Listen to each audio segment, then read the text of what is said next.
Good evening, the Suffolk Ram. Scazius. Welcome to episode 296 of the Ran Nerds podcast. 4 more go and we're done.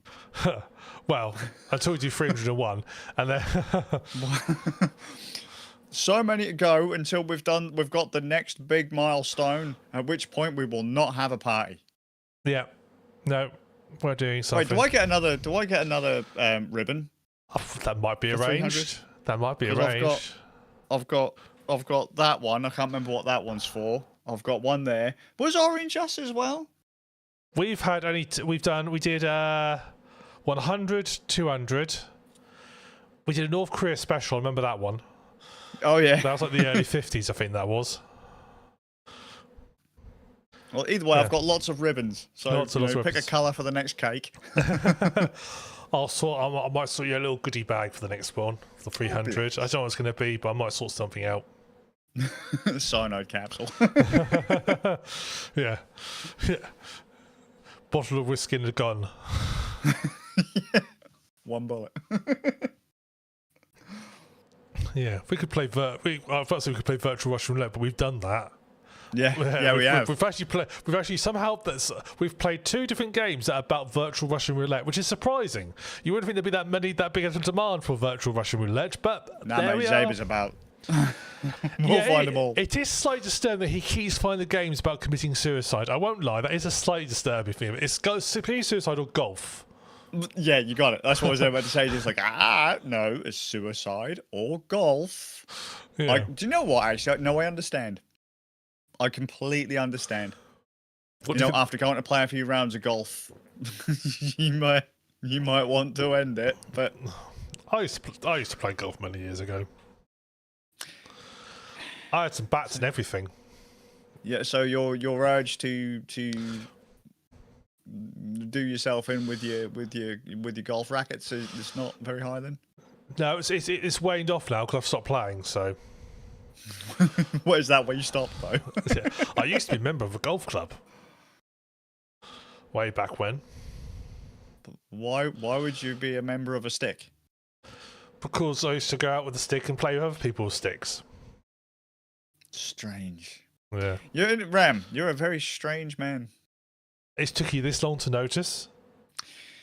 Yeah, well, there have been occasional flags, but I'm like, nah, it's just, it's yeah, I would say it's just, we've known each other, for 20, 25 years?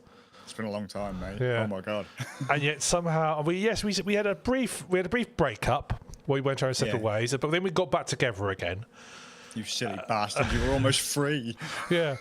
We were on a break. That's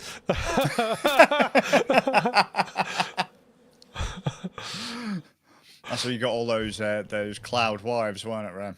Yeah, exactly. See, when I first knew Ram, he was a computer scientist. Then clouds came into the picture. Then he became a farmer, and I thought, to be fair, computer scientist, comp sci to agriculture of some kind. Very common. Yeah, I was like, wow, man. I think the theory is, I know people or anything involving animals. I think the personality type is people who like dealing with things that don't really mess you around. They're sort of they're understandable. You can't relate to people, you want to relate to something else. Now, Caputo is understandable, just about. You sort of know and treat and so forth. And likewise, animals don't fuck you around. Well, a dog might. But an animal's like, I want food now, please. Or what? The animals will just still be sort of honest with you about things, so I find them easier to relate to. Yeah, and more. I much prefer I'd much rather have a chat with a sheep than with another person, generally. So... Yeah. I mean, the only reason you're on this podcast, guys, is you can actually speak. If I could find a way to get one of the sheep to have a chat, you'd be gone in an instant. I mean, you could do. Yeah. I mean, just kind of prod them every now and then, or if just long cut it, mate. You know, the last action hero bit. Yeah. What do you think about it, Fluffy? Good, Fluffy. I agree with you. Good job. Yeah.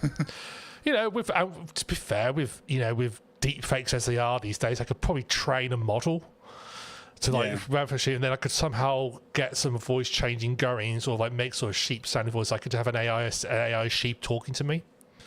I mean, you could. I Could. mean, you'd doom the planet more. Well, apparently, being a farmer, I do the planet anyway. So I'm responsible for all ills in the world anyway. So fair enough, I can carry on. Which is a bizarre thing for people to get pissy about. They're sat there asking questions of ChatGPT, fucking Gemini, and Grok, and then they're bitching about the one feeding them. Yep. I mean, pick your battles. Yeah. Life was not meant to be sensible. So I'm just going to carry on playing with my animals and doing podcasts and working to pay money to pay with the animals. Yeah, I'll be going to see Sebastian this weekend. He's been sheared now. Good just in time for the summer. Cheap? No. It is not. I actually broke a jockey wheel this week, so I had to buy a new jockey wheel. And that'll cost you... It was 20 quid, so it wasn't at the end of the world. Yeah, but it might be, though.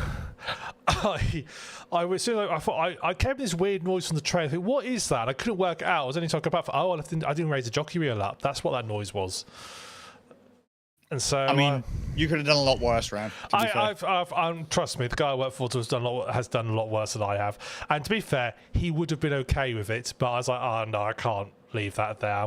It could still just out be used. Like, no, I can't do this. So I went to line and bought a new jockey wheel. I was like, you're getting a thing delivered on Tuesday? So he goes, am I? I said, yes, you're getting a jockey wheel. Why? I broke your last one. Sorry. All right. He said, okay, well, I'll fit it. Well, it's leaving Tuesday, I'll fit it Wednesday then. That's not the first time you've done that, though, is it? Oh, it just happens. Things happen. You tend to... I had one jockey wheel that wasn't really my fault. That it had been locked in. We both checked that it was locked in, but then it must have rattled loose and dropped down and hit the ground. Was that not... I think that might have been the one that you were talking about years ago. Yeah, that was years ago. That wasn't really my fault. That was... We both weren't expecting to do that because we both checked it. And... The trouble is, a lot of these, there are two types of jockey wheels. You've got ones that have like ridges on them, and you've got ones that are just like a friction. Now, overall, I prefer the ones with ridges, because when you lock it in, and you lock into one of the ridges, it's not going anywhere. Because it's actually a physical, there's a connection there. Whereas the ones that rely on friction, I don't trust friction. I think friction is going to fail. So I always wary of anything that relies on friction to hold it in place. So I don't like the ones. However, the trouble with the ridged versions is if when you're tightening up, if you get just slightly, if you're unlucky enough that your clamp hits dead on the top of the ridge, it will feel like it's locked in, but it's not. It's just on the top of the ridge. So then if you drive along and it rattles and it drops a little bit, then it's no longer the ridge and it can jump straight down. Yeah. So what I do now is when I tighten it up in the ridge one, I give it a kick to make sure it's actually locked in place. But yeah, anyway, I mean, it works. Yeah, it does work. I mean, yeah. Of all the things I thought we were going to start this podcast with, I did not think we'd be starting to talk about jockey wheels, but there we go. Which I believe was said last time we spoke about this too. Yeah, I think we did. Yeah, jockeying with jockey wheels. Fair enough, though. Well, I'll tell you what. Let's get straight into game. For change, we've only been going for 11 minutes. This is going to be a record for us. So I'll get into game. Holy shit! I know. Do you not want to pad it? No. The reason I want to get into game right now and get this movie is because I've got so many hours of still edit from the previous two. I just need to get on so we can make it short so I can get a chance of actually getting it edited in time. Oh yeah, good point. Because soon there's going to be another games day and I've got the loads of footage to edit. Trouble was I had that week off. It was so hard I just couldn't do anything. But I've been sort of cold back up a little bit now. Anyway. Okay. Well, so I've been playing. And this is very much, when I say this, you're going to go, that's a RAM game. Because it's the sort of game I like to play.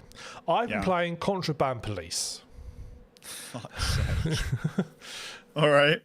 And it's one of those categories of games where, hey, let's do a simulator like you're doing a job. And you quite like those? Yeah. I do quite like those games. And this one is one where you are a custom agent. It's in the 1980s. 1981 to be exact, and you're like a border patrol agent, border crossing, and you are to let people into this fictional country. It's clearly like a USSR style country, and you're a border patrol. It's basically Papers, Please, but in 3D. Well, that's what I was about to ask you. Like, what engine and style is it in? No idea what engine it is. However, said that, I do notice all these like job simulator games all have a very certain look about them. Yeah, well, I was going to say, like, is it like Phasmophobia kind of Unity style look? Like, all these games kind of start to look similar. They like, do way all back look in the very day, when everyone started fucking around with Unreal, we had tons of games that looked like Ark. Yeah, Unreal, there's definitely a look you get from game engines. Unreal definitely has a look. I remember playing both Deus Ex Invisible War and Thief 3 Deadly Shadows. Very different games. You know, one's a fantasy game, one's a sci-fi game. Both made in Unreal. Both had a very similar look to them. In that it's more sort of similar, not look, style to them. There's a style you could tell this is an Unreal Engine game. Same like you could always tell like a Source game. Source games always had a certain feel about them. Well, I don't know, because Apex was one that surprised me. Apex Legends, that was done in Source, wasn't it? And I was like, was it? And I was like, yeah. It's like, fucking hell. But there are exceptions, but then again, I suppose floaty movement makes sense. Heroes of Might and Magic, the Dark. What's it called? Dark Messiah Might and Magic? Dark Messiah Might and Magic, that's the one.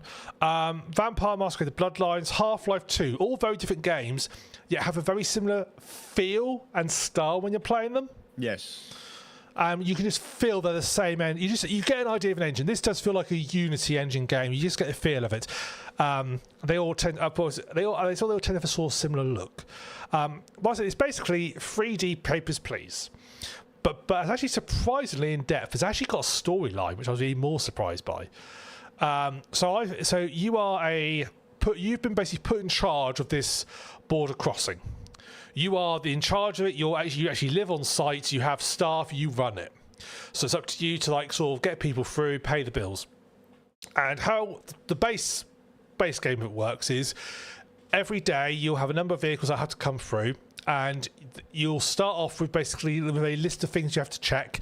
So the sort of base level, you need to check when you get there. Anyone who comes through, they come up, and it's quite nicely animated. So they'll drive up, they'll stop, they'll put the window down. You have to ask them for their papers, and they'll hand you out their paperwork. And they'll give you either their passport. They'll give you the passport. They'll also give you like their either an entry visa or like their citizen ID. So default base level game means you check name. You have to check the name matches. So check the name on the passport matches the citizen's ID. You have to check that the passport number matches.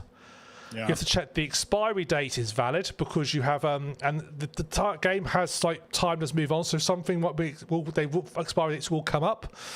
So by default, the game starts on I think around the 20th of April. Maybe the 19th of April. 1981 is when the game starts. And so you have to look, most of the date is in from there. And also you have to check the photograph matches the passport. So you do all these 4 checks. If you do this, so you do those 4 checks. If they're all right, you can hand the paperwork back to them and then you approve or deny them entry. And if you approve them, they go in. If you deny, they come out. And you get a payment bonus based on A, if you got it right, and B, if you did a thorough, if you checked everything. So if you just check one thing and go, this is not right, and you just immediately reject them, you'll get paid.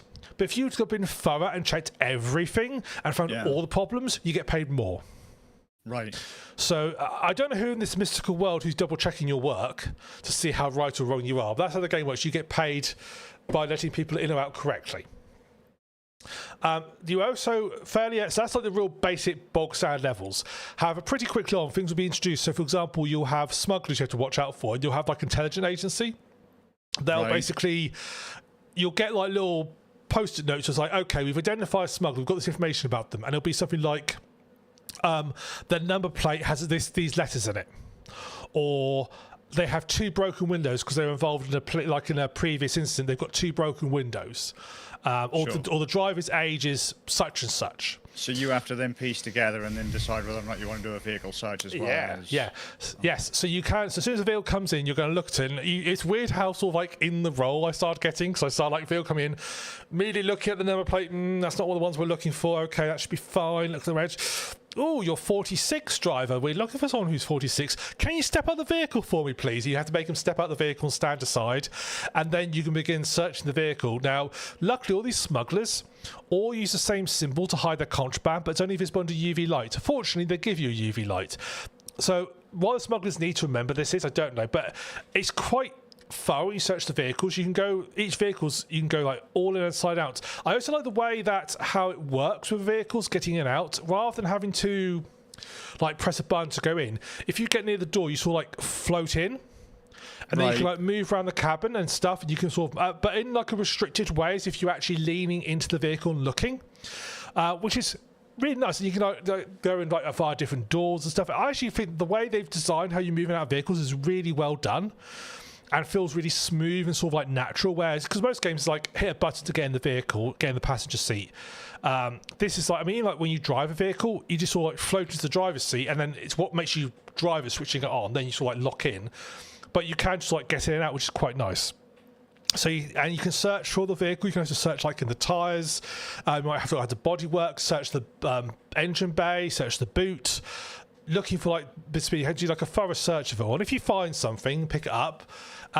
You can then go to the person and say, right, you're arrested. You can arrest people and send them to prison.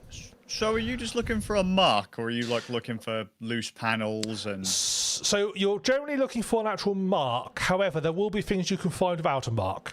So you may, for example, in the engine bay, you may find like contraband in the engine bay without any sort of markings there. But like the mark is more things like on seats, and then you have to cut the seat open to find it. Or like in a behind a body panel, you have to like get a crowbar and smash the body panel off. Hope you get it right. Oh dear. And then, yeah, you have to do these sort of checks, and there does become sort of like a working way through this sort of checklist of stuff you have to do, sort of like checking things, and let's say you can arrest it. Now, occasionally, smugglers may think you're onto them. They may like try and fight their way out. So they may suddenly pull a gun and try and make a beeline for the car to get out. Or, as happened to me, where I pull the guy, pulls in, he stops, and he's got like, and he comes in. Very early on, you used to get these cargo manifests come in. So at one point, you'll get given like a list of cargo, and then you have to. You get given this list of cargo, and then you have to go into the vehicle. You have to actually walk through the back of the vehicle and inspect the cargo. And you can also, if it's a bit busy, you can actually unload it and like put it to one side, and it'll appear like on a series of pallets or like a nearby area next door. You can then go and check it off there instead, rather than having to go through the whole vehicle. The great thing is that people complain about this whenever you like go in a vehicle. They complain about like, oh, why are you going now? Can you not let me through? Or someone like, oh, I've got nothing to hide, it's fine. When you like unload someone's entire vehicle, they're like, really? You're unloading the vehicle? Right. Yep. Yes, I am. Yes, I am. Court makes you feel powerful, I have to say. There's a real power fantasy going on here. So one guy comes through. I pick up his paperwork, and I see he's got a cargo. He's got 3 goats. It's his cargo, which are there.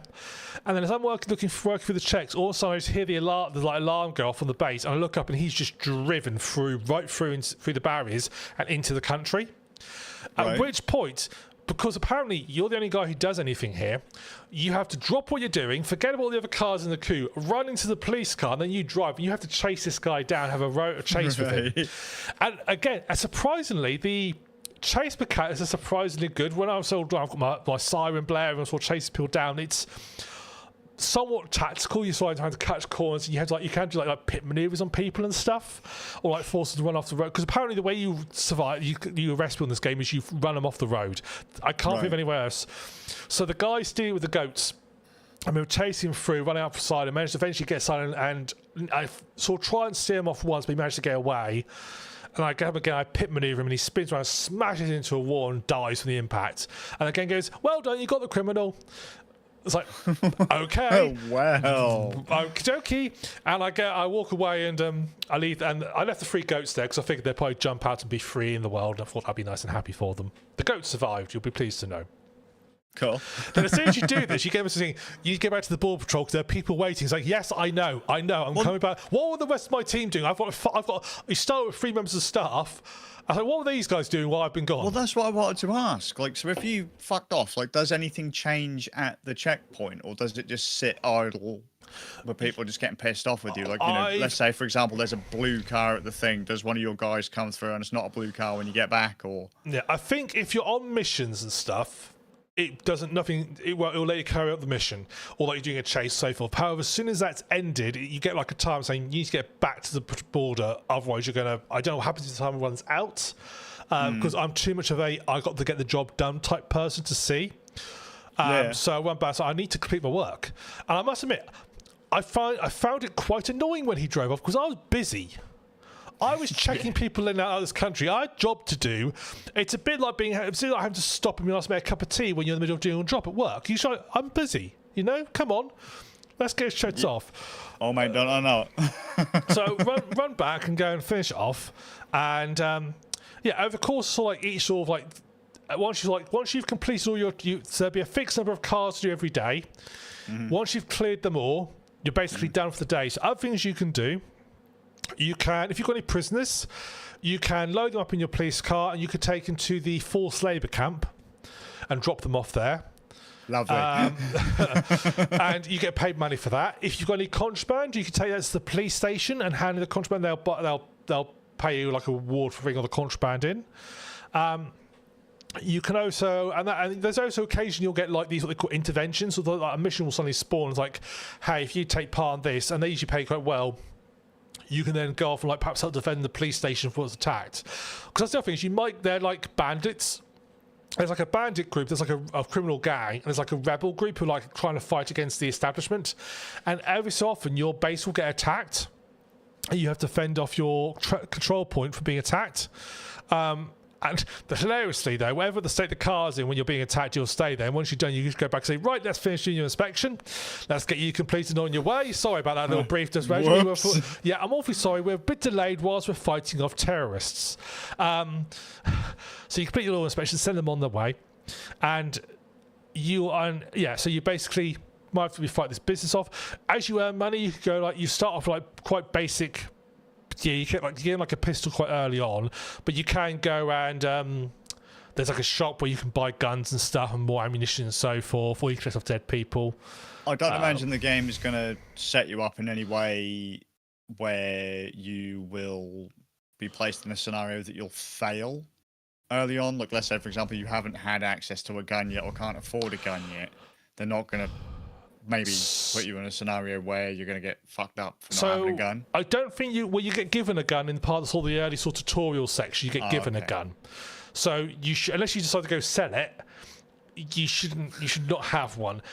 Quite early on, there is a bit where you go and the first story bit happens, and you go and engage. And I went there and I tried, and there was like an enemy base, and the guy who's with us said, "Look, we should just retreat out of here and go." I was like, "Fuck them! I'm going to shoot them all and take them all down." I tried. He tried. It didn't go round, and I got shot, and I got revived, picked up. Now, there's a whole cutscene while I was being picked up and revived. I don't know if that was something that was always going to happen.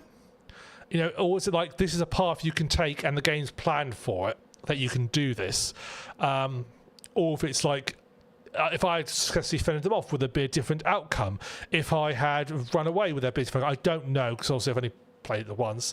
I suspect, given these sort of budget these games have, that's probably the only sort of way to do it. But I might be wrong, because it has got cutscenes, it has got animation stuff in it. So, that's quite a high bar, surprisingly, for these sort of games. The other thing you can spend your money on, so every day your base will have expenses.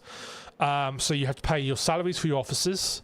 You have to pay for upkeep of your vehicles, for your buildings, but you can also upgrade them. So you have a prison, which if you upgrade, you can hold more prisoners. You have a warehouse, which as you can guess, you upgrade, you can store more stuff in it. You can upgrade your own dwelling. So the reason you want to do that is upgrading your where you live gives you more health. It also, there's this thing called perception. Now, I'm not really engaged much as a perception system. You have this perception bar that recharges when you sleep. What that allows you to do is that basically allows you, rather than have to manually check things, you can just, when you've got, say, your dock open, where you have your passport and your entry card, you can click and drag from, say, the passport number to the number on the entry card, and it will just tell you if it's a match or not. You don't have to manually check. Sure. I just manually check it. You've done it the old-fashioned way because you find that more immersive, I imagine. Partly, but it's more immersive. It's just I'm not wasting my perception. I could just look.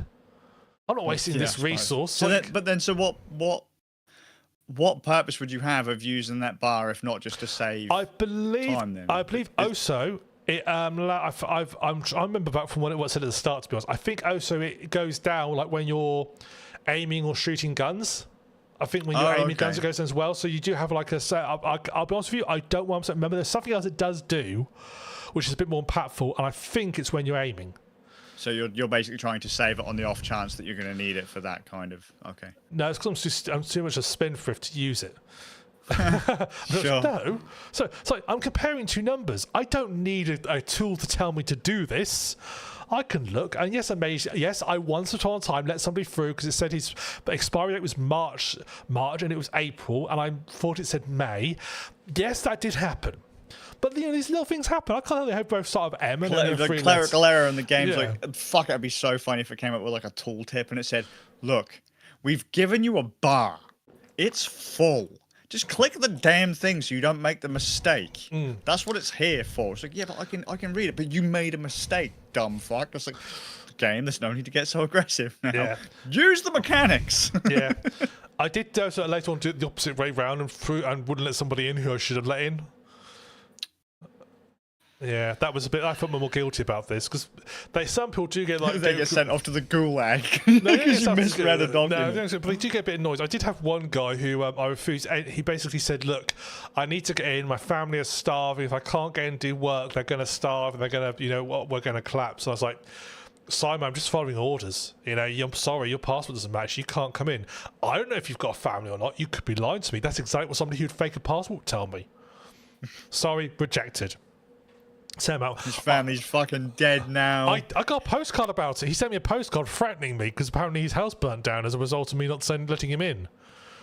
Interesting. That's a bit of an extreme, isn't it? To go from my family's starving. What they fucking do? Try and eat the house? I think like maybe some loan sharks or something come up. But basically, I got a really friendly letter from him. It's like, I was only doing my job, mate. There was one like character. It's occasionally when you get one who looks a little bit smug. It's so nice to be able to reject them. It's like, sorry, not right. This sounds like, hey yo, if any of you lack empathy for people in customer service, play this game because you're going to see how utterly bollocks that kind of job can be. Yeah, how much shit you're going to get. Actually, I think a better one of this is this. I think this is probably the most accurate job like in the world, retail world I can think of that this most closely matches is working for the post office. Yeah. The sort of like general disdain of humanity that all post office workers seem to have. My mother was a post office worker, so I can confirm this is true.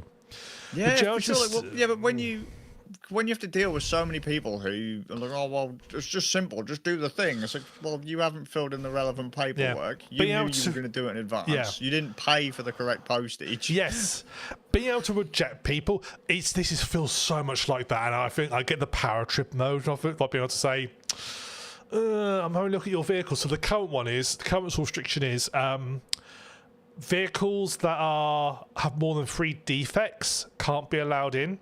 So It's like, okay, your passport fine, your cargo log is fine, your vehicle data is fine, because I'm that stage where I have to like check the vehicle data. Like, does the registration plate match? Does the weight? It's a weight match. I've got a weigh bridge now to make sure they're underweight. Is it the right vehicle type for what it says? If it says it's this. Is this where it is? And I was like, okay, that's all fine. And then I'm looking around the vehicle, looking for any defects, like, oh, there's a broken bumper there, marked down. And go, wow. Sorry, you've got 2 broken mirrors, a broken window bumper. We don't want your kind in here. Go. Wow, man. I actually found myself looking at, actually sort of like starting to talk out loud while I'm doing this game. I actually, at one point, going to the guy, fuck off, you're wrong, and getting out. This is released a bit of a monster in me, if I'm honest, Gaz. That doesn't surprise me in the slightest. Though I am now curious, is that something that they can actually do on borders, like actual borders? What, time to fuck off? Probably. No, I mean, like, I don't know, like an indicator or whatever. Because they're not likely to check that shit, are they? I don't know. Well, I don't know. I've never worked as a border crossing. Well, as far as where, I mean, I fortunately live in an area where we don't have border crossings. Unless they put one like between here and Yarmouth, I would never know about this problem. Yeah, but you wouldn't know even if they did because you wouldn't want to go there. Well, that's true. That's true. That's the only place I could think they would put one. That's just so they can stop Let's just stop people from getting out. Yeah. It's like, yeah. Welcome to Great Yarmouth. No. There's a nicest time. You can check out, happen, you can check out, but you can never leave. Yeah. Yeah. So. Yeah, so you have these inventions. So as you earn money, you can upgrade your base. If you get like better sleeping quarters, you get better perception. If you sleep more, you can also recruit more soldiers. And I have and there was, I don't know why, but there's this one guy who works for me, and his sole job is, when I first met him, I thought he was a lazy fuck, to be honest, when I first met him. Because he basically, I'm set by the bordertron, there's like a sort of like a clearance area nearby, and he spent most of his time either sort of standing there, sort of scratching the ground with his feet, or sitting down. Seemingly doing fuck all while I'm doing the actual border checking and so forth. You know, I've got guys in like all the guard towers. I had a guy in the prison watch the prisoners. They all seem to be doing something, right? This guy I thought was a lazy fuck. So I went, but what his job is twofold. He does two things. One, if you arrest somebody, you've got a vehicle stuck there, he gets rid of it for you. Where he goes, I don't know. Two, he will put the cargo back in the truck. The cargo you take out, he'll put back in for you. So all the times that you were power mad, you just ignored the fact he was doing his job? Only when I told him to. He didn't like do it automatically. I had to go tell him. Right, fair enough. But I changed my opinion about him. Because, what did he do? Because all these guards in the game you have are like named and they have backgrounds. So I read his background. The reason he works at a border patrol is he was in the normal police force, but there was corruption going on and he reported it, so they kicked him out. You know, they used him as a scapegoat, so all he could do was get a job at the border patrol. So I thought, do you know what, mate? You in this society, you chose to. But you know, most people turned and looked away. You instead chose, to report them and try and get in trouble. Yes, you lost your job, but you're here now, so you're forgiven. I'm now going to upgrade you and give you a gun, which is what I did. We had a gun anyway, but I gave him a submachine gun. So, because that's the next thing, you can upgrade all your as well as your build, you can upgrade all your staff. You only have like 6 staff max, and they're all named. But they all start like just like basic guys, just wearing like a high vis stuff, and then as you upgrade, they like get armor and stuff and get better weapons and so forth, so you can upgrade them. So you better hope you don't take any bribes or anything, because if you do... Oh, that's the thing you can do. Well, that's what I was going to say, but you've got this guy who's clearly got his moral compass is pointing him in a very specific way. That's a really good point I hadn't thought about, and I'd be amazed. Jesus Christ, Ram. I'm a goody two-shoes, I don't take bribes. I've been offered bribes many times. A lot of smugglers to say, hey, look, just take this cash and let me on my way. It's like, no. You've broken the rule. You're going to prison. It is quite satisfying going around someone's car. Oh, look, there's something in the spare wheel. Smash, smash, smash, smash, smash. Oh, look, you had some cocaine in there. Oh, you've got some counterfeit money, have you? Okay, yeah, that's off you go. Right, arrest you into prison. You're going to the Labour Cup this afternoon. Why have you got rubles with a picture of Margaret Thatcher on them? And every sort of like section has like a sort of story mission. Story sort of gets to the point where you can actually like choose to either stick with the government or like side with like the rebels and like help the rebels out, like sort of overthrow the government. That's sort of like how story appears to be developing. But it was a lot more in depth than I was expecting. I was expecting like a Papers, Please style game where you're at the border. You're going to come in and they're going to add more and more restrictions and more and more controls on it. That's what I was expecting going into it. But actual fact, yes, they do that, but they also there's quite a lot more into the game that I was surprised with. There's actual story missions that you can go on. Like there's like chapters in the game, and if you go on the story missions, like last one I did was having to go solve a murder. And I had to like interview suspects, I had to look for clues, I had to like eliminate people a bit at a time until I eventually worked out who the murderer was. So again, is that not common for that kind of game to actually have a story? So it just goes on, most of them just go on until you get bored of them. And pretty much most of these style games are just like, you're the sort of like the thing you do is like, expand your cinema, whatever you're doing, you know, get more rooms, get more upgrade things, buy more things, and sort of like make more money. Even like Papers, Please, though, it just goes on forever. Papers, Please does have an ending.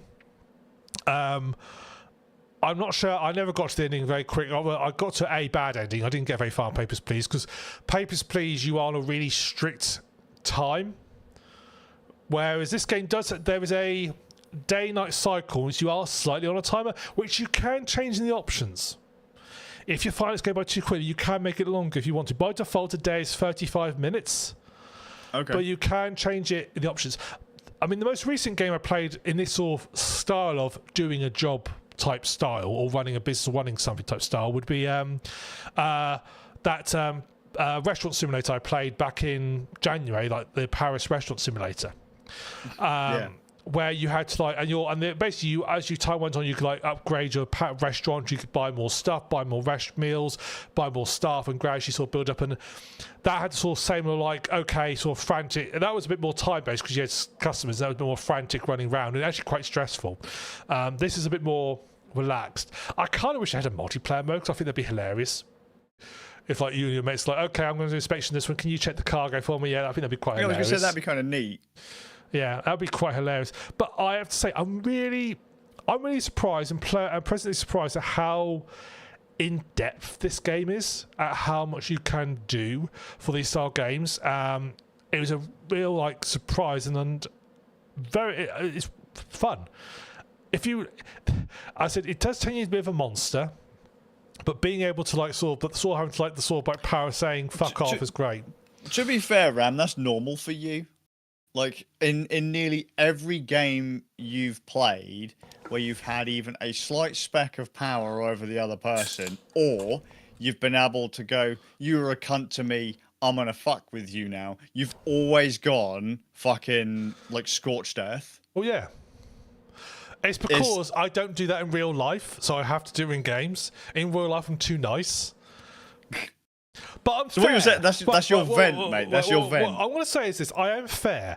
I don't turn somebody away if they are valid. I don't like go, I don't like to look at you, or you're a bit rude to me coming up. So I'm just going to deny you entry because you've annoyed me. Oh, no, but look, I'm thinking of, was it fucking Life is Strange or whatever? You turned into a fucking bully. A little bit, yes. No, you turned into a fucking, you were a bully, mate. And I was just like, yep, sure, I can see that. I don't like what you're saying about me. Yeah, he just says. But again, it's virtual, it's fantasy, so this is why it's fine. I don't give a shit. I say it how I see it, mate. Hey, what about my beavers? You sent them to a fucking gulag, dude. Accident. By accident. Right. That's what they all say, mate. That's what they all say. No, because in Contraband Police, I'm deliberately taking them to the labour camp. I put them into the truck and I drive them there. He's learned.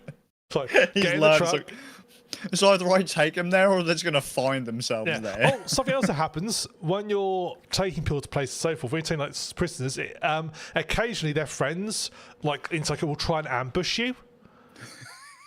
And so you have to either have to fight them off, or you have to just run and escape, or you do what I do: come across, get ambushed. Like, I'm busy. I'm going to labour camp. Bye. Run away to the labour camp. Drop a prisoner. Then come back and fuck them up. I just have this vision of you, like, every single time someone comes up to you with a passport, you just pull a gun on their mate. It's like, hang on, I'll get to you in a minute. Luckily, the people aren't scared because you can. If you can walk up to like a car with just a gun in your hand, it's like, pipes, please. And no, oh shit! Sorry, I forgot to put this away. Nobody back. I think because it's like saying like a USSR country, they're just used to it, so normally bats an eyelid. Yeah, sure. But yeah, it's surprisingly. There's a thing like, I don't know why, it just feels good to say, can you step out the vehicle, please? I just want to have a little look around. Okay, you're good. You can get back in your vehicle. You literally can also, you can get back in your vehicle now.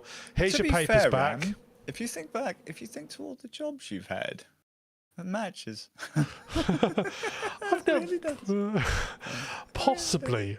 In terms of like, it does kind of feel like I'm doing a job very similar to what I do, because my job in most life is, my job, day-to-day job is looking at vehicles and also making sure data is correct. Exactly. So this is kind of similar in a way. And I'm almost certain you've told someone to go and fuck themselves over something really trivial. No, I never And have. I'm certain you did in your last job too. I think the only time you've probably not had this opportunity is in the farmy job. And that's just because you like clouds too much. Yeah. Sheep, give me your papers. And they're like, huh? I haven't got a pocket, mate. That's what they all say. Yeah. You should use nature's pocket. Mate. And they're like, I'm sure you'd like us to. Actually, suppose in a way, they all have ear tags. Yeah. So I was like, oh, yeah, ear tag, number, yep, good, check. 4 legs, check. Fleece, check. Head, check. Tail, you're allowed in. You're a good one. You're a good one. You're one of the good ones. God Yeah, damn. next one. Tail, docked, yeah. Legs all there but limping, yeah. Ugly face, yeah. Sorry. I'm going to sound really racist. They all look the same to me. I'm sure think the same about us. Yeah. It's like, hey, look, it's one of them goofy looking fucking two-legged motherfuckers. What do they want now? Is it one of the ones that feeds us? I don't know. Oh no, it's the big hairy one that cuddles us. So they've got a rough idea. Yeah. I have had I've told you about the ram who decided to take a dislike to me. So we've got a ram who most time he's really gentle. He's quite friendly but quite gentle. He's a big boy, quite gentle. And then That's what they all say. Then last year I was just putting some water in. It was like round tapping season, breeding season. Yeah. And I'm just walking through the paddock, and I'm not even paying attention. Also, I just find myself flying to the ground. I've been smashed in by something. I'm flying to the ground. I sort of steady myself, look round. I see him sort of like preparing to charge again. He decides to charge me, so I sort of like managed to dodge out of the way this time. I was all like, get out of the pen. It's like, just imagine you whipping out the old fucking red thing. no, I got to fuck out of there. I tell you that. I go back to the house and say, oh. Yeah, big old round boy's just had me over. Watch out! He must be getting a little bit frisky because the girls are around in the season. He just had me over. Boss says he says he doesn't have me over. He's fine. So I was like, well, I'm just telling you. So I go away and no problem. I'll go away the rest of the week. Apparently, boss says no problem at all. All fine. Following week, we're both working in there, and I'm in like a little mini pen inside the main pen, and I just see this ram go full speed up to the boss man and smash him down as well. So I jump out and sort of scare him off and so forth. And the boss man looks at me and goes, it's you. He doesn't like you. He's been firing me all week, but as soon as you're in here, he's like, doesn't like you. And he kept sort of like trying to come up to me. I said, oh, I can think he thinks you're competition. And he's decided that he doesn't want, he's trying to put you in your place. Say, don't mess with my girls. But I said, what does it say about you? He's like, you're not much older than me. But he decided, he goes, yeah, he's fine. He's not a threat. I don't know which of us should feel like more like the one who I'm getting attacked by the ram. Should I feel like more like, ooh, or should he be going like, the ram doesn't even want to fucking attack me because he doesn't think I'm worth anything. I feel someone. Well, no, because the ram knows that the other guy's already got a wife and kids. Maybe, but I somehow feel that's slightly more insulting in a way. So the ram's saying, you're not worth it. I'm not bothered about you. You're not even worth my time. You're not worth it. I can't be arsed with you. Him, on the other hand, I want to watch him. Wow. Yeah. But once time season goes past, he's back to being a gentle ram again. He's quite nice again. So For now. Not long now, tapping season will begin again, then he'll be turned back into a bastard. So... Good luck. Well, I'm sure I'll be fine. He'll be all right. We'll survive. Yeah, we know I think, and it's only the ram. The dude doesn't worry. He's not worried about me. He doesn't think I'm a threat. He's quite happy to have a cuddle. So, all right. Yeah, I don't want to be cuddling anymore. I'll hit him. Maybe that's what's going on. Ram's power trip. That's what it knows. Mate, it knows. You will be cuddled. It can sense it. You will be cuddled. Aaron used to like being cuddled. You will be cuddled. Mate. Anyway. Alright, so that's Contraband Police.